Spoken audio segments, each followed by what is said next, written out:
Всем привет, с вами снова Max Day 7, и на этот раз мы подводим итоги седьмого сезона Prime Time.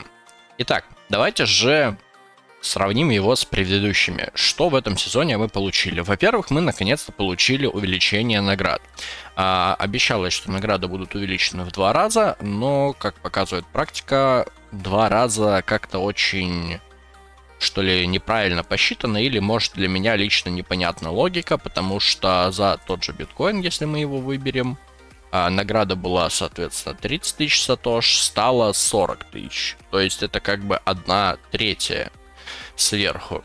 Но, тем не менее, награды повышены и, соответственно, хоть как-то нивелируют падение мощности. Хотя все еще достаточно слабо. Поэтому хотелось бы еще больше их пустануть. Не так давно также были реворкнуты запчасти, и теперь для любого крафта требуется в разы больше запчастей. То есть тот же крафт, который стоил совсем-совсем копейки, там, может быть, до 1000, может быть, 2000, сейчас стоит уже по 7000. И, следовательно, на фоне этого все ожидают подорожания запчастей на рынке. Но, как показывает практика, по какой-то, лично для меня тоже пока что неизвестной причине, подорожание не происходит, а они только падают. Возможно, люди думают, что никто больше не будет крафтить, и поэтому, соответственно, сливают свои детали. Возможно, на это также повлияла ситуация с тем, что в самом конце очень много людей потратили свои РСТ не на майнера, а на коробки, соответственно, с деталями. Опять же, повторюсь, для всех тех, кто не смотрит новости, РСТ будет вайпнуто. То есть стерто в конце сезона, в этот день, в день выхода видео. Так что если оно у вас еще осталось, заходим и тратим куда угодно, лишь бы потратить. Я бы советовал на запчасти, так как они все же должны вырасти в цене, если следовать логике непосредственно разработчиков, что они предпринимают для того, чтобы они росли. Именно поэтому я все открыл запчастями, и вот у меня есть там где-то по 20 тысяч, у меня было всего 9 тысяч РСТ.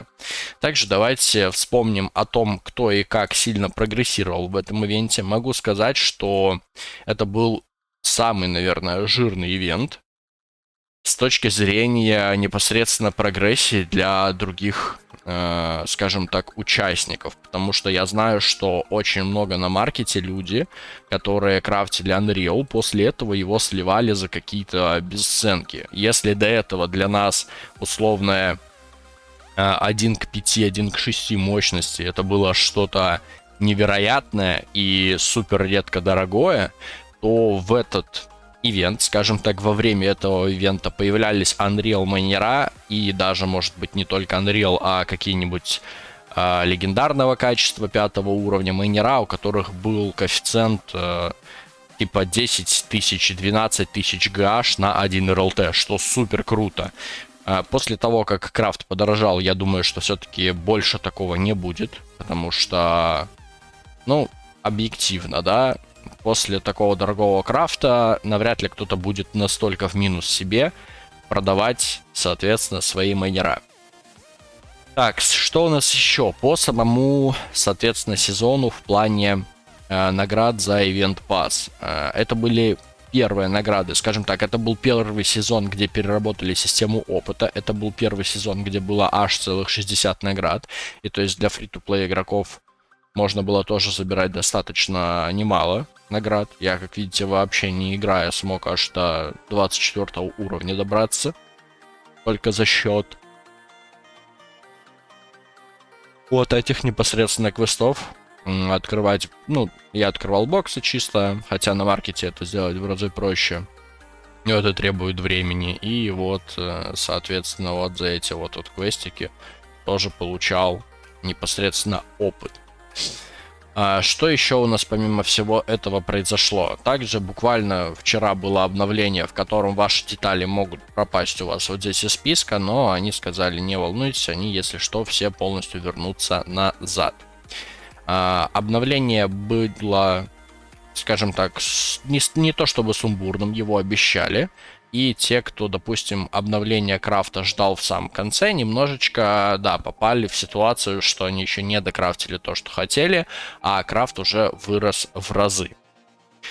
Также Также Rollercoin, скажем так, пришел к тому выводу, что ивенты нужно запускать практически постоянно, чтобы всегда было чем заниматься. Просто если вспомнить прогрессию именно год назад, то год назад все, чем я мог заниматься, это просто игры. То есть я сидел, и у меня было там каждый день по 200 игр, причем я играл только самые выгодные игры. Это вот Token Blaster, соответственно, это Криптоноид, Криптохамстер и Ламбо Райдер.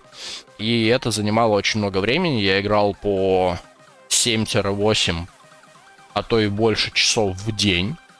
И у меня было всего 2 часа свободных на какой-то отдых. И все это мне позволяло держать там условно 2 PH. Сейчас, соответственно, у вас, наверное, в разы больше вариантов. Я бы предлагал все-таки сидеть на маркете. И объясняю, очень многие спрашивают, блин, а как сидеть на маркете, что делать и прочее. Ребят, это на самом деле не сложно. Вы просто выставляете ценовую категорию, в которой вы можете сидеть. Допустим, у меня сейчас 123, да, и, соответственно, вы price range выставляете 123, максимальный, который вы бы хотели. И вы не хотите смотреть на мелочь, допустим, ставите здесь 10 тысяч. Выставляете, нажимаете ОК, и вот вы видите майнера, которые, соответственно, постоянно обновляются и постоянно продаются какие-то новенькие. Маркет, видите, живой. Что вы делаете? Вы открываете его и начинаете смотреть. Разница с предыдущим всего 4 цента. Это нам не интересно. В среднем продаются еще дешевле. Все, запоминаем этот майнер. Его особо больше не стараемся открывать. Только если вы видите, что там прям какой-то, ну, невероятный, скажем так, ценник для него, да, то тогда, вау, круто, вы, соответственно, берете. И вот, и продолжаете вот так вот сидеть. Та же Чупакабра обесценилась. Все майнера, как вы видите, они укатаны в дно абсолютное, потому что когда-то минимум это 8, там 10 стоило. Чупакабра тоже стоила там по 8-14. И, в принципе, я вот и даже не совру. Как видите, вот март, 14 марта, хоп, он как слетел, так он больше и не восстановился. Соответственно, сейчас мощность набивается достаточно легко. Вам просто нужно сидеть и каждый майнер просматривать, чтобы понимать, насколько это выгодно. Также нужно не забывать комиссию. Вот как видите, здесь вот, казалось бы, уже целых 10 центов разница, да, и если так задуматься, то как бы 10 центов может удастся продать в ноль там, но если открыть график средних продаж за последние дни, то мы видим, что продавали за 2.5, 2.4. И, соответственно, второй способ это все-таки холд. То есть вот я сейчас холжу детальки, соответственно, многие тоже делают что-то типа, ну, такого же, как я. То есть просто заходят в детали, смотрят, какие вот, допустим, те же самые фаны, те же самые легендарные провода. Как мы можем заметить, они вот тоже сейчас подешевели, то есть стали 1.4. А если посмотреть всю градацию за 60 дней, где-то до 2.9 прыгали, до 2.7. Где-то вообще были 1.1, когда только там повыходили. И сейчас опять стремятся к низу. Так что эти цены на детальки, они не вечные. И вы можете пытаться просчитать как-то то, что будет происходить. И если вы угадаете, вы можете выгодно действительно подняться. Вот о чем я, кстати, говорю. Вот майнер продается 1 условно к 9. Ну, примерно 1 к 9. И, ну, чуть меньше, ладно, 1 к 8. Но, как видите, здесь он продается за 14 с чем-то. Итак, что у нас еще нужно сказать на повестке дня? Следующий сезон, я думаю, начнется вскоре. Он будет доступен нам достаточно скоро. И он, возможно, будет еще более интересным, но все-таки посмотрим. Потому что сезоны, которые рассчитаны на лето, обычно перегружены какими-то непосредственно ивентами, еще какими-то конкурсами, розыгрышами. Также не стоит забывать, что в мае у Rollercoin будет 5 лет, и там, скорее всего, что тоже будет какая-то раздача, либо, опять же, как бы это правильно выразиться, какой-то ивент. И при всем при этом отвечу сразу в таком длинном ролике на некоторые вопросы по, скажем так, видео, которые спрашивали. Как считать условно мощность, да, то есть как рассчитывать, что тебе прибыльнее сделать, что тебе не прибыльнее. Есть определенные калькуляторы, даже калькуляторы, которые вот мне недавно скидывали, которые за вас подставляют все мощности, то есть там просто есть кнопка Export Power, и вы, соответственно, после этого вводите только свою мощность, нажимаете Calculate, и видите и в долларовом эквиваленте, и в эквиваленте крипты, сколько у вас непосредственно будет зарабатываться в там за один блок, за одни сутки, за один час, там, за одну неделю, за один месяц, за один год. Ссылочку на этот калькулятор я оставлю в комментариях.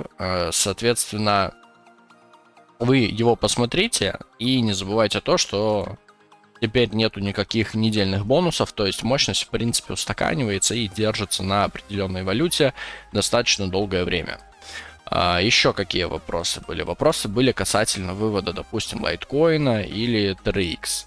Лайткоин и TRX это последние две добавленных монеты. На Solana делали вывод в течение года.